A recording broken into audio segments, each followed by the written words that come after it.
On this day in history, we remember the remarkable individuals who shaped our world.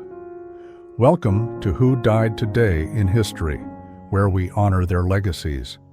From artists to leaders, their impact lives on.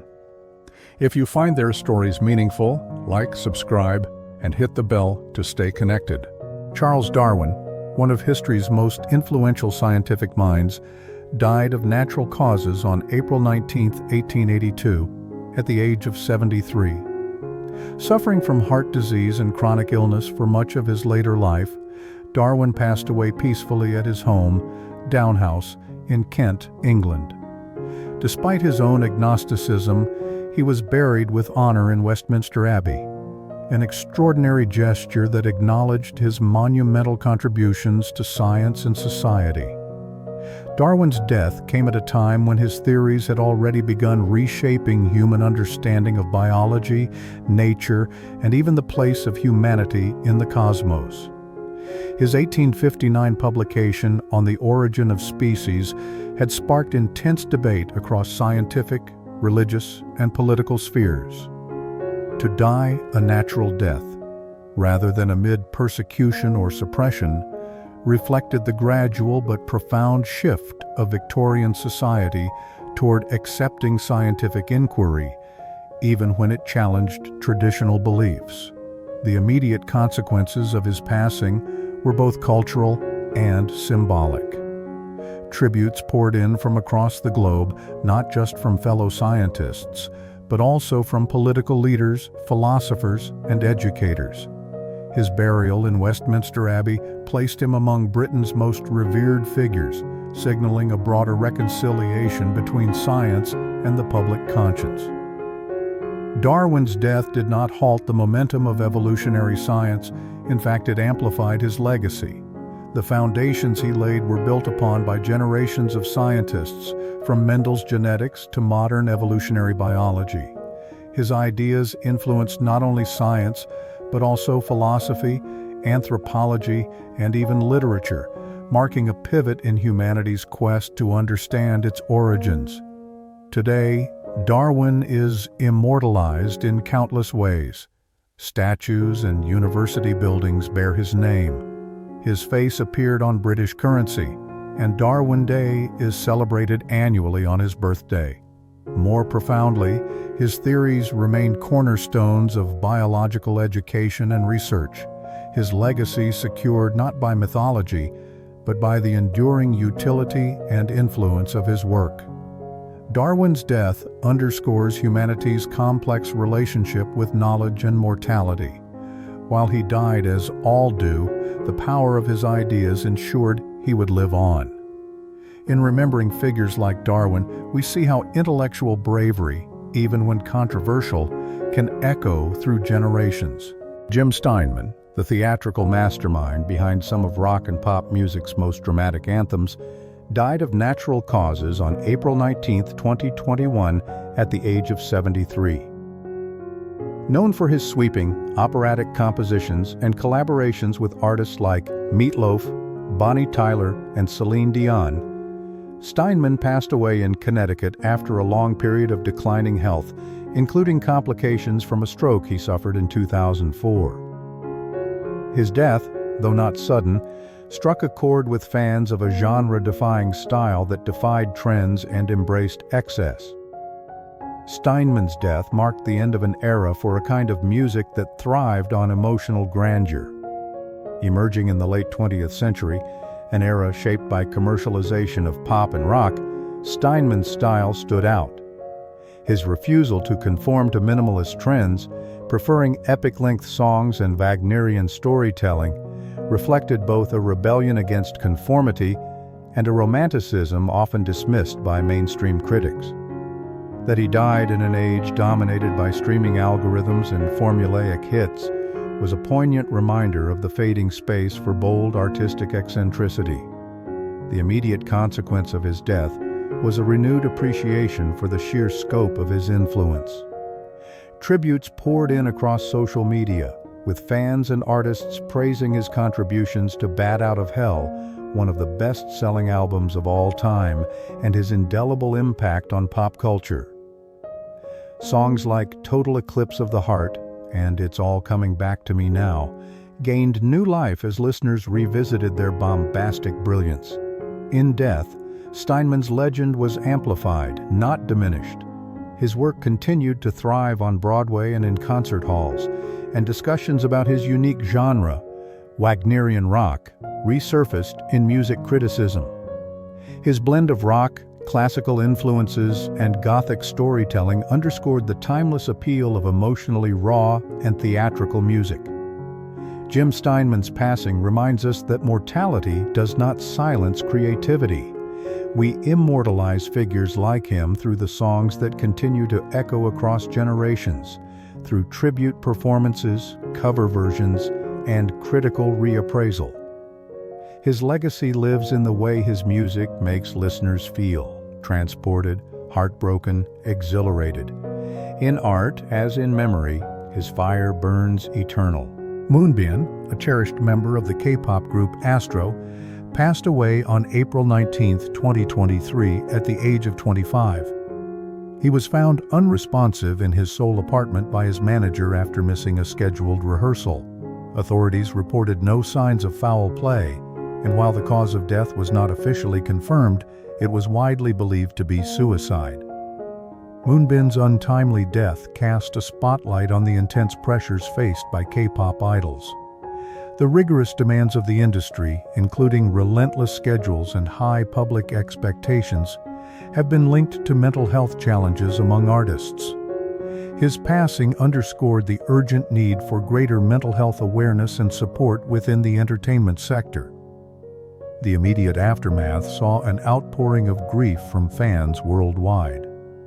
ASTRO's management, Fantagio, announced that Moonbin's funeral would be a private affair, respecting the wishes of his family. Tributes flooded social media, with fans and fellow artists sharing memories and expressing condolences.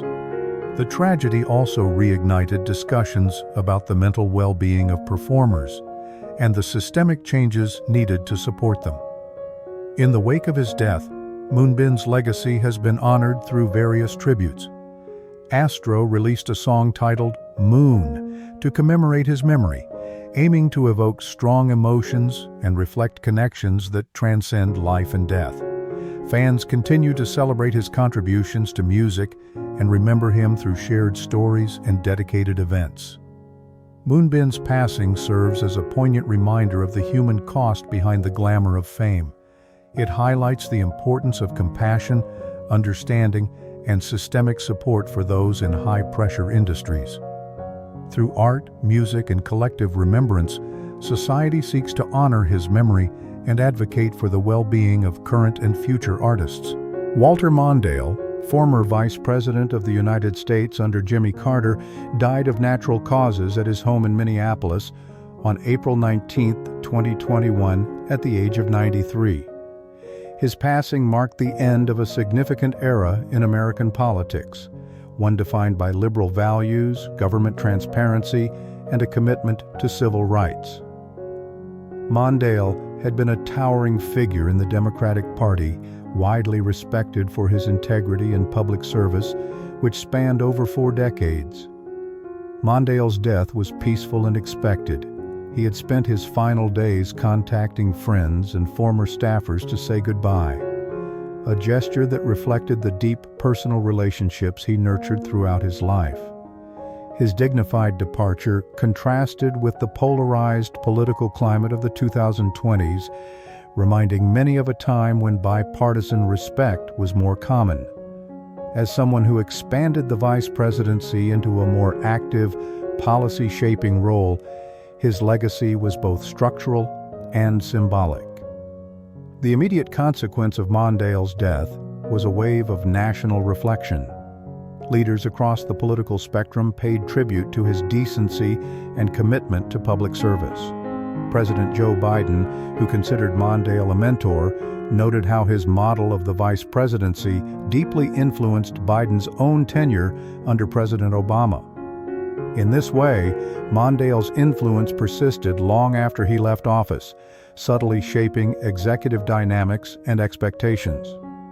Mondale's political career, including his 1984 presidential run as the first major party candidate to choose a woman, Geraldine Ferraro, as a running mate, also highlighted the slow but steady progress toward gender equality in American politics. Though he lost that election in a landslide to Ronald Reagan, the historical significance of his choice endures. His passing invites reflection on how we memorialize those who lead with humility rather than charisma. Unlike the martyrdom of figures like Lincoln or the drama of Cleopatra's demise, Mondale's legacy grows through remembrance in public policy, education, and civic discourse. His name is etched not just in history books, but in the evolution of democratic norms, reminding us that power exercised with integrity leaves a lasting impression on collective memory. Ruth Hussey, an accomplished American actress known for her poised elegance and quick wit, passed away from natural causes on April 19, 2005, at the age of 93 in Newbury Park, California. Her death marked the quiet closing of a chapter in Hollywood's golden age, a time when the silver screen was dominated by dignified performers who defined glamour with grace rather than spectacle.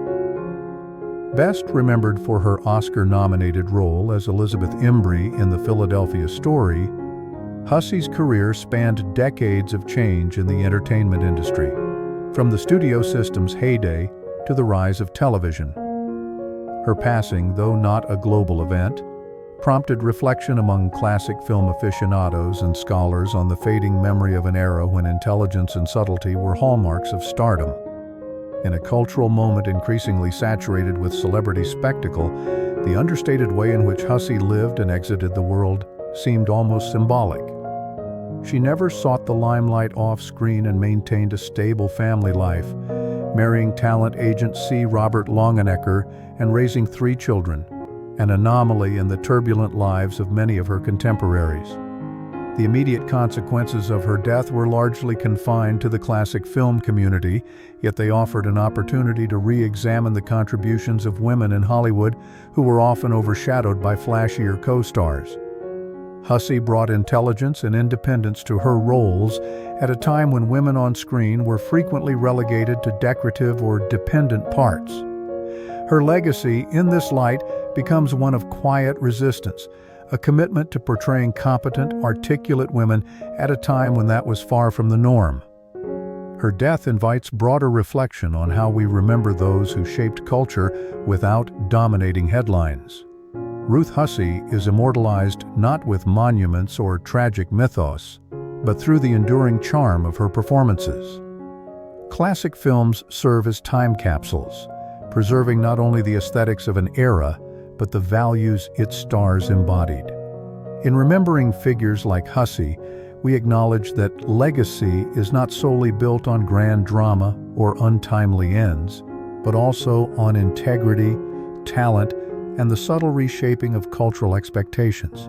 Elisabeth Sladen, the beloved British actress best known for portraying Sarah Jane Smith in Doctor Who, died on April 19, 2011, at the age of 65 after a private battle with cancer. Her death, though natural, came as a profound shock to fans, as Sladen had kept her illness out of the public eye. In a media landscape increasingly saturated with personal oversharing, Sladen's quiet dignity in her final days reflected a deeply rooted value of privacy and professionalism that was more common in earlier generations of performers. Sladen first joined Doctor Who in 1973 during the Jon Pertwee era, continuing alongside Tom Baker's Fourth Doctor. As Sarah Jane Smith, she broke ground by portraying a female companion who was not merely a damsel in distress, but a savvy, independent journalist.